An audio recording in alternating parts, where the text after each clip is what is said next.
Okay. And give me your question again, just so I'm Sure. The voice of track and field is a coined phrase toward you. How did that come about, and how recently was it? It's a crazy story. It started back, if you can believe this, in the 70s. I was a Marine lieutenant after graduating from Boston College, and I had run. I was good enough to run internationally, not good enough to make the Olympic team, that type of thing. Right. I was working in Boston, and long story short, I heard the radio commentators talking about the leader of the Boston Marathon, and what the information was. They were all saying the same thing. I channel surfed 3 stations, and it wasn't correct. And I was waiting for some friends at the finish and saw a guy in a yellow taped area with an engineer, and he put a microphone down, and I said to myself, I wonder if this guy's got the wrong information. And so I ducked under the tape, and I said, what do you have in the leader, Neil Cusack? And he said he's a student from the University of Tennessee. Well, long story short, I said he goes to East Tennessee State, not the University of Tennessee.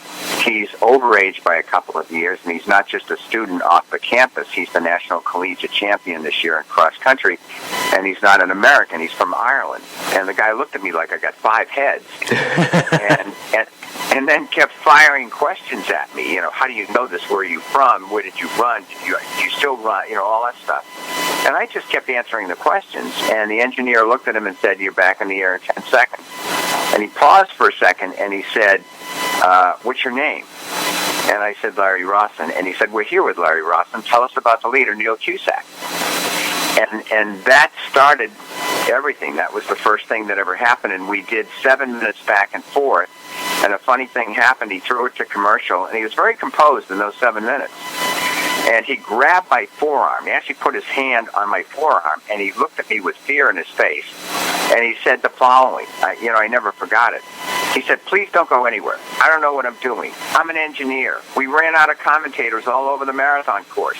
And he actually said this. I'm 26 years of age. Yeah. And he said, I've never been on the air before. And he points up to the sky, and he says, I'm talking about the flags unfurled and the wind and the size of the crowd. What do we do next? He's 2-time Emmy Award-winning regional and national for sports journalism, Larry Rawson, here on Line 1 here in the Thomas Loop Radio Show. He'll be covering the Boston Marathon at 8:30 a.m. on April 20th. The co-host, Universal Sports, will be in the booth with Al Troutwig. I'm looking at your military career. It's fascinating that you've come to this point in time. Have you been able to do everything all at once? Now the commentating, you said, happened when you were 26 years old, and it just sort of happened for you. Let's talk about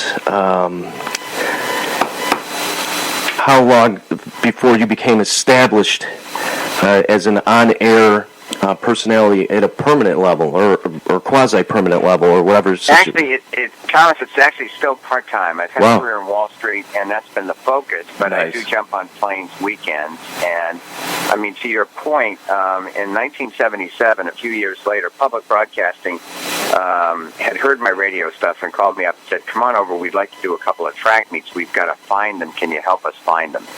And we did. And in 77, Bud Collins, the tennis commentator who worked a lot for Public Broadcasting, hosted the track meet. I did the color, and it was a 5-hour endurance event. I got to tell you, it was huge. There was no internet. There was no research help. And we were on for 5 hours for a fairly major track meet in the Boston area. So they gave me a copy of the show, and I just kept it. And a couple of years later, ESPN was born, and I sent them a reel of the tape that I had, and I said, and I had no connections.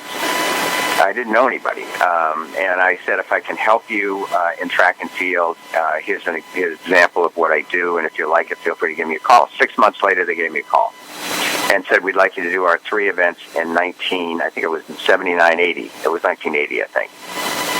And I've been with them ever since, and they just offered another 3-year deal, which we've concluded, and I do work for other people. NBC Universal is doing the marathon and putting that on, and I do the Chicago and the New York Marathon, which are the big 3 in the United States every year. Right. Larry Rawson's aboard here at the Thomas Loop Radio Show at AM 1440 WJJL, Niagara Falls, Buffalo, New York. We're broadcasting live from Niagara Falls, a satellite station from the Niagara Arts and Cultural Center. Getting back to Mr. Rawson, you were the first commentator, analyst, inducted into the Running USA's Hall of Fame. It's an incredible achievement through over the years. What was that experience like when the moment you found out you were inducted? Well, it was done in kind of a cute fashion, Thomas. It really was. A guy named Basil Honickman ran the operation, and it's funded by all the major races. It could be the Falmouth Road Race, or Pick Buffalo's Biggest, or the Utica Boilermaker up in Utica, New York. And those races all over the country belong to this. Their convention is very big.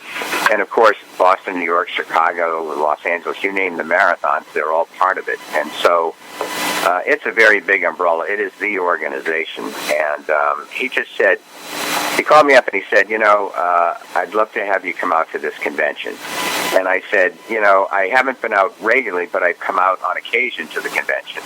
And he said, no, you have to be here. So I knew something was up.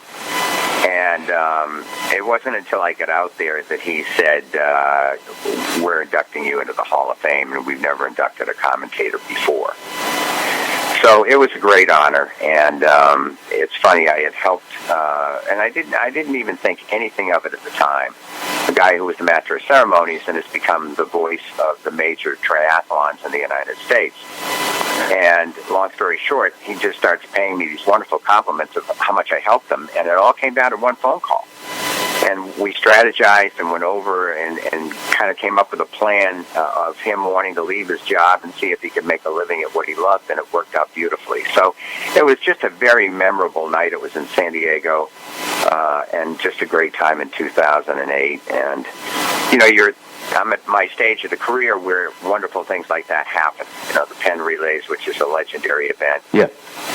Around the same time, I think it was 2010, presented me with a Lifetime Achievement Award, which I had no idea was happening. They just made sure I was going to be there. Nice.